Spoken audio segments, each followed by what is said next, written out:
सभी का स्वागत है न्यू मेक्स द न्यूज। आज की खबर है कि फाइनली स्वीडन को नाटो का 32nd मेंबर बनने का मौका मिल चुका है। टर्की ने ग्रीन फ्लैग्स दे दिए हैं। आइए पूरी खबर जानते हैं।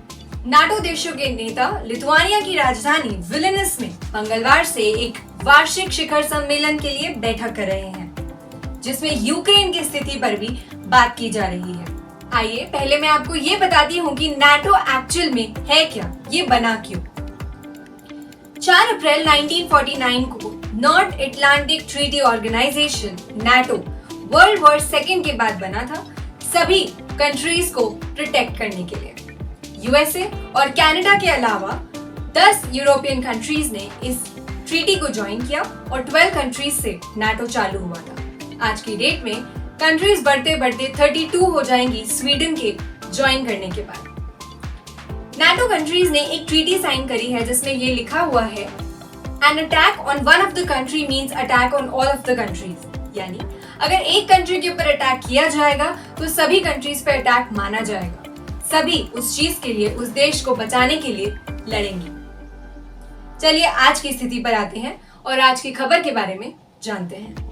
नाटो के लिए बड़ा प्रोत्साहन। तुर्की ने स्वीडन में प्रवेश करने का रास्ता साफ कर दिया है।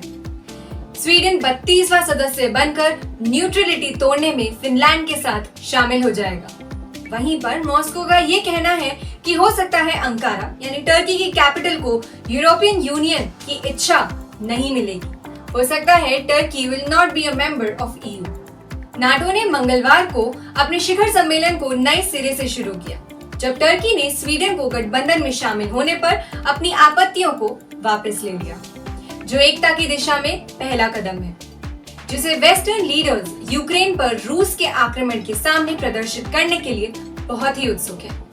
टर्की के राष्ट्रपति रेसेप तैयप एर्दोगन का निर्णय स्वीडन की सदस्यता की दिशा में एक महत्वपूर्ण कदम है और ये लिथुआनिया की राजधानी विलनियस में तनाव कम करेगा।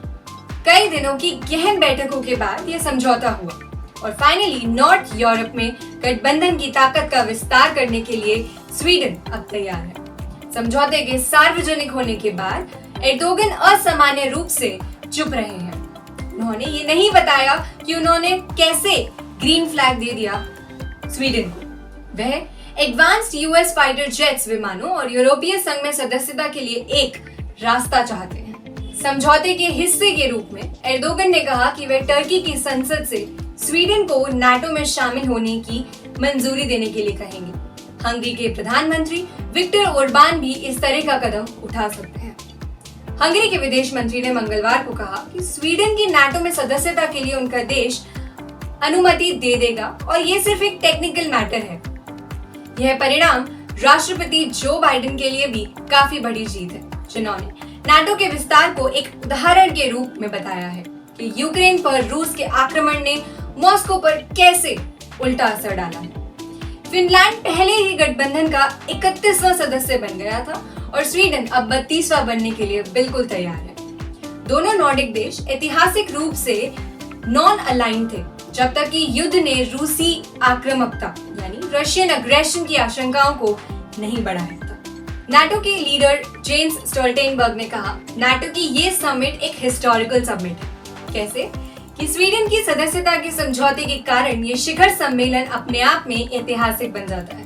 बाइडेन ने नाटो की सदस्यता को अंतिम रूप देने के स्वीडन के रास्ते पर भरोसा जताया। बाइडेन प्रशासन ने अमेरिका के 40 नए F-16 विमान और आधुनिकीकरण किट खरीदने के लिए तुर्की की इच्छा का समर्थन किया है। वहीं पर थोड़ा डिस्टर्बेंस है बिटवीन यूक्रेन के प्रेसिडेंट ज़ेलेंस्की और नाटो के बीच में। आइए जानते हैं क्यों। स्टोल्टेनबर्ग ने कहा कि यूक्रेन को सहयोगियों के सहमत होने और शर्तों को पूरा करने पर शामिल होने की अनुमति दे दी जाएगी। ज़ेलेंस्की ने अपने देश के लिए इस टाइम टेबल निर्धारित करने में संगठन की विफलता को बेतुक बताया। हालांकि नाटो के चीफ ने यह कहा है कि वह यूक्रेन को इंक्लूड करना चाहते हैं। वहीं पर ज़ेलेंस्की काफी नाराज हैं और उन्होंने शिखर सम्मेलन के लिए रवाना होने से पहले ये ट्वीट किया कि ये अभूतपूर्व और बेतुका है जब ना तो निमंत्रण के लिए और ना ही यूक्रेन की सदस्यता के लिए कोई भी समय सीमा तय की गई है। उन्होंने कहा, साथ ही यूक्रेन को आमंत्रित करने के लिए शर्तों के बारे में अस्पष्ट शब्द जोड़े गए हैं। ऐसा लगता है कि यूक्रेन को नाटो में आमंत्रित करने या इसे गठबंधन का सदस्य बनाने के लिए कोई रेडीनेस यानी तत्परता नहीं है। प्रेसिडेंट ज़ेलेंस्की ने कहा, यूक्रेन भी सम्मान का हकदार है और वह इस समिट में जाकर जरूर इस बात पर चर्चा करेंगे। नाटो एक बहुत बड़ी कम्युनिटी है, ट्रीटी है which protects the countries involved in it। Her country की सुरक्षा करना नाटो का कर्तव्य है। जैसे जैसे देश इसमें बढ़ते जाएंगे वैसे वैसे नाटो एक अपने आप में पावर बनता जाएगा। फिलहाल और कई खबरों से जुड़ने के लिए डेली डोज देखते रहिए। नमस्कार।